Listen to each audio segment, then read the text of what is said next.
అందరికీ నమస్కారము. ప్రొద్దుటూరు స్పెషల్కి స్వాగతం. శ్రీశైలంలో ఉగాది ఉత్సవాల్లో సందర్భంగా ఇది రెండవ రోజండి మేము కోలాట ప్రదర్శన అనేది చేస్తున్నాము. సాయంత్రము 4 గంటలకి అందరం రెడీ చేసి గుడి దగ్గరికి అయితే వెళ్ళామండి.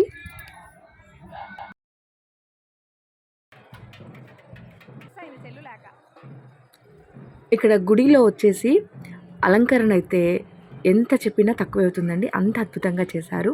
కళ్ళకి అంత ఆనందంగా ఉంటుందన్నమాట. చూడ్డానికి 2 కళ్ళు సరిపోవు, అంత బాగా అలంకరణ చేశారు. మొదటి రోజు మాకు మొబైల్స్ అలో లేదని చెప్పారు.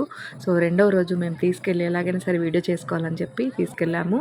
సో ఇక్కడ మా లాంటి కళాకారులు అలా కోలాటం వాళ్ళైతేనేమి, ఇలా వేషధారణ వేసుకునే వాళ్ళైతేనేమి చాలామంది వచ్చారండి. రకరకాలుగా చాలా బాగున్నాయి అన్నీ కూడాను. చూడవలసిన నిజంగా ఇలాంటి అదృష్టం మాకు వచ్చినందుకు నిజంగా మేము చాలా ఆనందపడుతున్నాం. ప్రతి ఒక్కరం కూడా మేము ఇక్కడైతే కొందరు విశాఖపట్నము, విజయవాడ, గుంటూరు ఇక్కడ నుంచి కూడా వచ్చారు కోలాటం సభ్యులు. అలాగే మేము మన ప్రొద్దుటూరు నుంచి వెళ్ళడం అనేది నిజంగా చాలా ఆనందదాయకంగా ఉంది. సో ఇక్కడ చూస్తున్నారు కదా, రకరకాలమైన కళాకారులు వివిధ వేషధారణలో ఇక్కడికి వచ్చారు. ఆ స్వామి ఊరేగింపులో ప్రతి ఒక్కరిని అలరించారండి, ప్రతి ఒక్కరు కూడాను. సో అందుకని చెప్పి నేను వీడియో తీయడం జరిగింది. మీరు కూడా చూసి ఆనందించండి. ఇక్కడ పాల్గొన్న ప్రతి ఒక్క కళాకారులకి ప్రత్యేక దర్శనాలు అయితే ఉన్నాయండి. ఎందుకంటే దర్శనం పట్టడానికి టైం వచ్చేసి 8 గంటలు 10 గంటలు అలా పట్టేది. కానీ మా లాంటి వారికి మాత్రం 10 నిమిషాలు 15 నిమిషాల్లోనే దర్శనం అయితే జరిగిందండి. ఇదైతే నిజంగా చెప్పుకోదగ్గ విషయమే. మాకైతే చాలా ఆనందంగా ఉంది ప్రతి ఒక్కరికి. మేమైతే గుళ్ళోకి వెళ్ళేసి కోలాట ప్రదర్శనకి రెడీగా ఉన్నాము. సో ఈ గ్యాప్లో నాకు తోచినవన్నీ వీడియోస్ అన్నీ తీసేసామండి. అయితే మా ప్రదర్శనని ప్రతి ఒక్కరు కూడా మెచ్చుకున్నారండి. వీళ్ళు వచ్చేసి విజయవాడ వాళ్ళు. వీళ్ళు డిఫరెంట్గా ట్రై చేశారు.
ఇక్కడ మాడవీధిలో స్వామివారు అమ్మవార్లు ఊరేగింపు ఉందండి.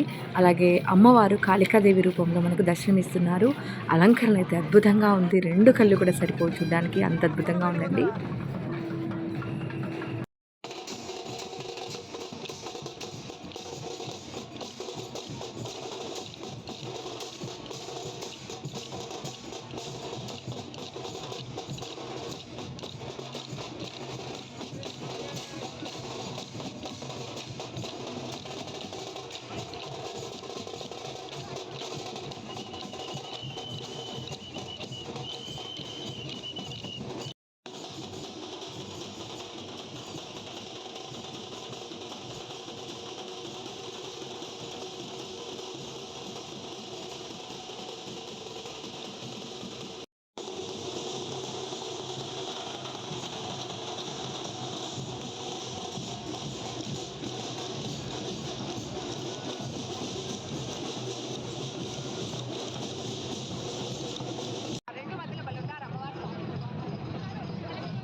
చూసారుగా, ఇదండి మా రెండవ రోజు కోలాట ప్రదర్శన.